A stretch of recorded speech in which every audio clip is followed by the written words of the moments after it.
Hello दोस्तों, कैसे हैं आप सब। उम्मीद है खैरियत से होंगे। मैं हूं आपका दोस्त इमरान खान और आप देख रहे हैं मेरा यूट्यूब चैनल अहमद इन्फो। तो जब से पासपोर्ट वाला वीडियो बनाया गया कि पासपोर्ट आप कैसे यहां सऊदी अरब में रहकर रिन्यू करवा सकते हैं, तो उसके बाद में लगातार इसके बारे में सवाल आ रहे हैं पासपोर्ट से रिलेटेड।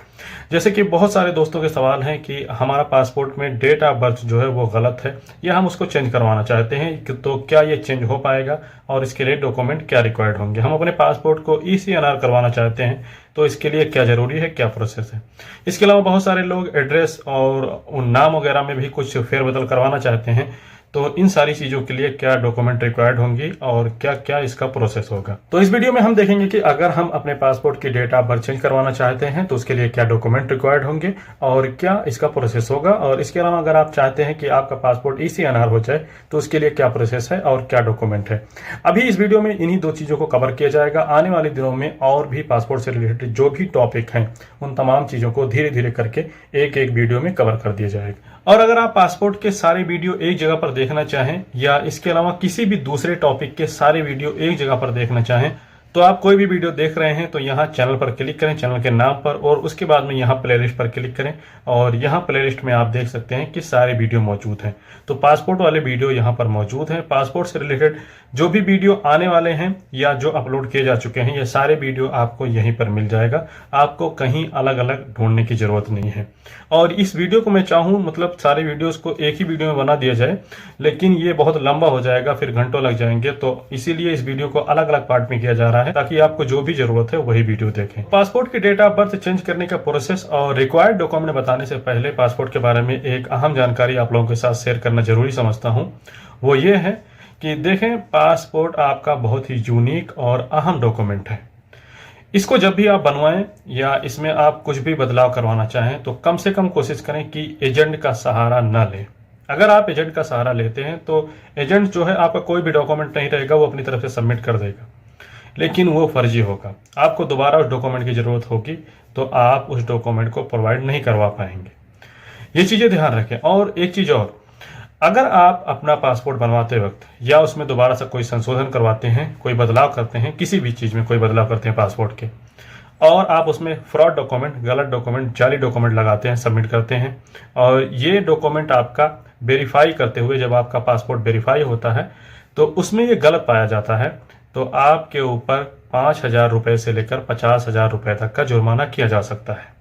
और मामला आपका गंभीर है तो 2 साल की सजा भी होगी, और ज्यादा मामला गंभीर है आपका तो आपका पासपोर्ट रद्द भी किया जा सकता है। और बहुत ज्यादा बड़ा क्राइम आपने कर दिया है तो ये सारी सजाएं एक साथ लागू होंगी।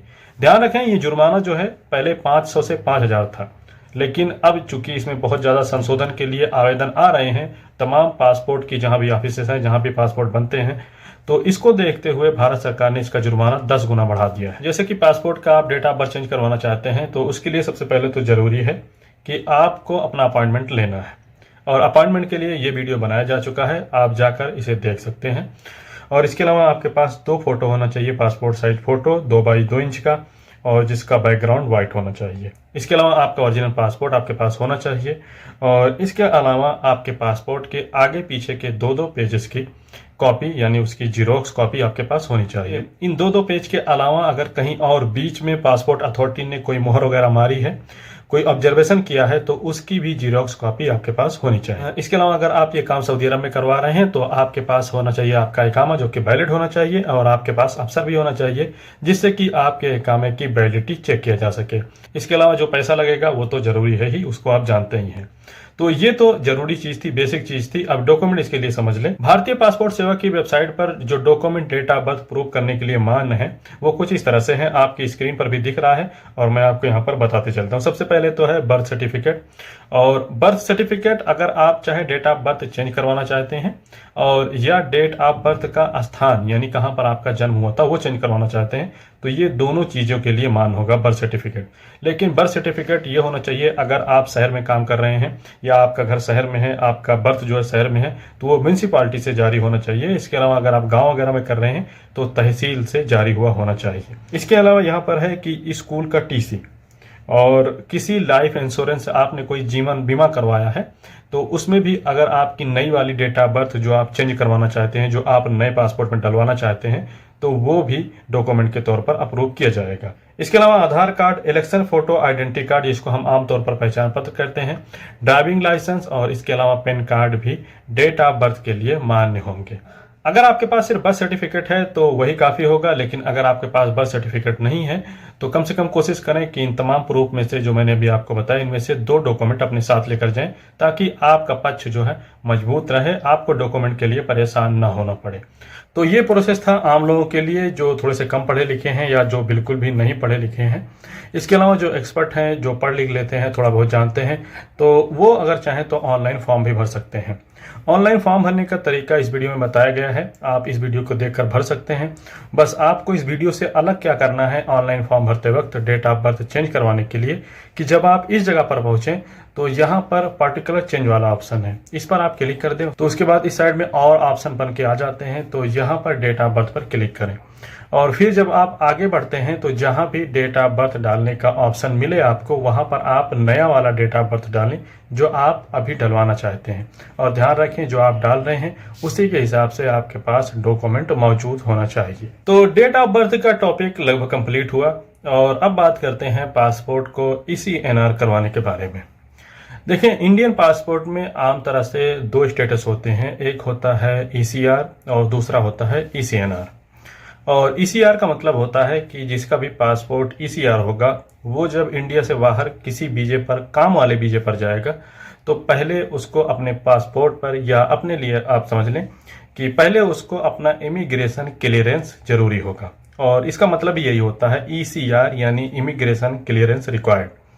और दूसरा चीज जो ECNR होता है तो उसका मतलब है कि इमिग्रेशन क्लियरेंस नॉट रिक्वायर्ड, यानी जब कोई ECNR पासपोर्ट पर काम करने के लिए बाहर जाता है वीजे पर इंडिया से बाहर, तो उसको इमिग्रेशन क्लियरेंस की रिक्वायर्ड नहीं होती। और इमिग्रेशन क्लियरेंस जो है ये एजेंट वगैरह करवा कर देते हैं और आमतौर पर इसमें थोड़े ही पैसे लगते हैं, लेकिन चूंकि ये काम एजेंट के जरिए ही होता है तो इसलिए वो मनमानी चार्ज करते हैं। तकरीबन कम से कम 10,000 रुपये पर आदमी का एक इमिग्रेशन करवाने के लिए वो चार्ज करते हैं। देखिए, ECNR करवाने के लिए कम से कम 10वीं पास होना जरूरी है।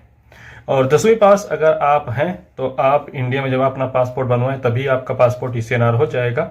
अब दूसरी कंडीशन इसके लिए है कि अगर आपने इंडिया से बाहर 3 साल काम किया हो, और ये जरूरी नहीं है कि ये जो 3 साल हैं एक ही टर्म में आपने किया है, आपने अलग अलग भी किया है। मतलब 3 साल टोटल आपका कुल मिलाकर होना चाहिए, भले ही आपने उन 3 सालों में कई बार छुट्टियां ली हो, लेकिन कुल मिलाकर जो टोटल दिन होने चाहिए वो 3 साल होने चाहिए, 3 साल से ज्यादा होना चाहिए, उससे कम नहीं होना चाहिए। तो आपका पासपोर्ट ECNR हो जाएगा। तो अब यहाँ पर कुछ भाई ये भी पूछ रहे थे कि क्या भाई 10वीं पास जरूरी है यहाँ सऊदी अरब आने के लिए इंडिया से? तो देखें, 10वीं पास जरूरी नहीं है। इंडिया से किसी भी मुल्क में जाने के लिए 10वीं पास जरूरी नहीं है। 10वीं पास का फायदा यह होता है कि जब आप 10वीं पास की मार्कशीट लगाकर अपना पासपोर्ट बनवाते हैं तो आपका पासपोर्ट ECNR हो जाता है।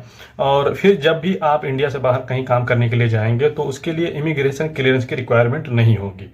बस यही फायदा है 10वीं पास का, बाकी ये जरूरी नहीं है।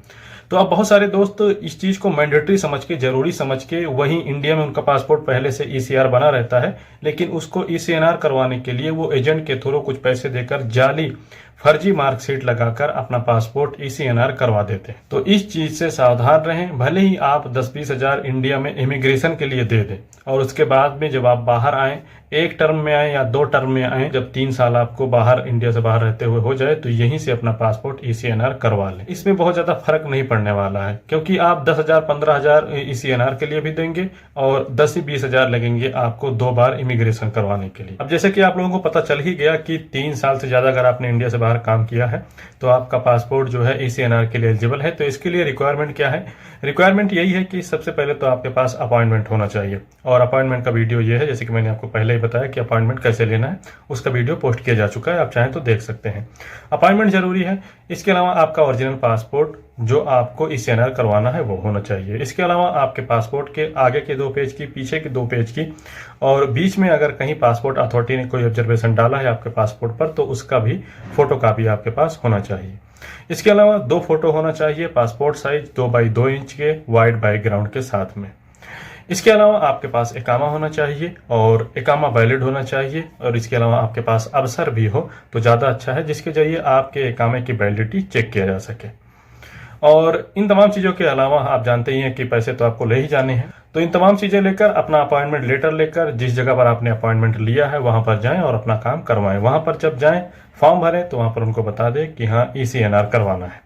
ECNR करवाने में बहुत ज़्यादा कोई दूसरा डॉक्यूमेंट लगता भी नहीं है, क्योंकि आपका पुराना पासपोर्ट ही काफ़ी है अगर आपने 3 साल से ज़्यादा इंडिया से बाहर काम कर लिया है तब। तो आमतौर पर सिर्फ इतनी रिक्वायरमेंट है, इतने में आपका पासपोर्ट ECNR हो जाएगा। लेकिन अगर आप पढ़ लिख लेते हैं, ऑनलाइन काम कर सकते हैं, तो आप चाहें तो ऑनलाइन फॉर्म भी भर सकते हैं।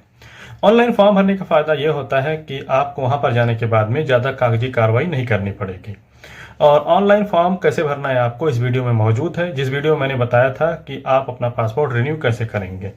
तो अगर आप अपना ऑनलाइन फॉर्म खुद से भर रहे हैं, तो जब आप अपना ऑनलाइन फॉर्म भरेंगे तो वहां पर एक ऑप्शन आता है कि क्या ये पासपोर्ट ECNR के लिए एलिजिबल है। ये इंग्लिश में लिखा रहता है, मैं आपको यहाँ पर ट्रांसलेट करके बता रहा हूँ। तो उसके बगल में यस और नो का ऑप्शन रहता है, तो आप वहाँ यस पर क्लिक कर दें।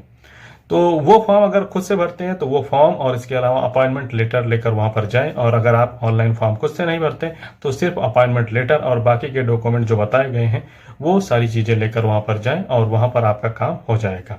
तो उम्मीद है वीडियो आपको पसंद आई होगी। फिर भी कोई सवाल रहे तो कमेंट करें, चैनल पर नए हैं तो सब्सक्राइब करें, वीडियो को दोस्तों के साथ शेयर करें। बहुत बहुत शुक्रिया।